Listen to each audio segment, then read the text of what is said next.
Startup અને એન્ટરપ્રિન્યોરશિપની જ્યારે વાત કરવામાં આવે ને ત્યારે આપણે હંમેશા એવું વિચારતા હોઈએ છીએ એક ગ્લેમરસ લાઈફ. આપણે હંમેશા એવું વિચારતા હોઈએ છીએ કે કોઈકને એવોર્ડ મળે, નેટવર્કિંગ મીટિંગ, કોઈ ઇન્ક્યુબેશન સેન્ટરમાંથી બહુ મોટું ત્યાં આગળ મીટ થાય, અને એમાં ખોટું નથી, કારણ કે આ એક પ્રોસેસ છે અને આ પ્રોસેસમાંથી ઘણા બધા યુનિકોર્ન્સ અને સ્ટાર્ટઅપ્સ બહાર નીકળેલા છે.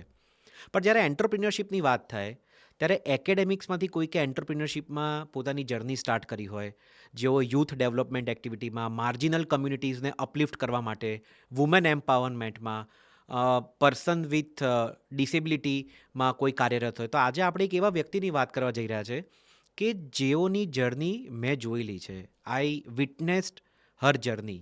અને એમણે એટલા બધા લોકોની લાઈફમાં ચેન્જીસ લાવેલા છે, કારણ કે છે ને કોઈની લાઈફમાં સ્માઇલ આપવું, હોપ આપવી, મેન્ટલ સપોર્ટ કરવો, એને એવું અનકોન્શિયસલી બી ફીલ થાય કે આ વ્યક્તિ મારી સાથે છે મારી જર્નીમાં, એ પણ બહુ ઇમ્પોર્ટન્ટ છે. અને ગ્રાસરૂટ લેવલ ઉપર રૂરલ એરિયાઝમાં ગરમી, ઠંડી, વરસાદમાં જે વ્યક્તિએ પોતાની પર્સનલ, પ્રોફેશનલ લાઈફને સાઈડમાં મૂકીને એક પેશનની રૂપે સોશિયલી જેમને ઇમ્પેક્ટ ક્રિએટ કરી છે ને, આજે આપણે એમના વિશે વાત કરવા જઈ રહ્યા છે. Stay tune.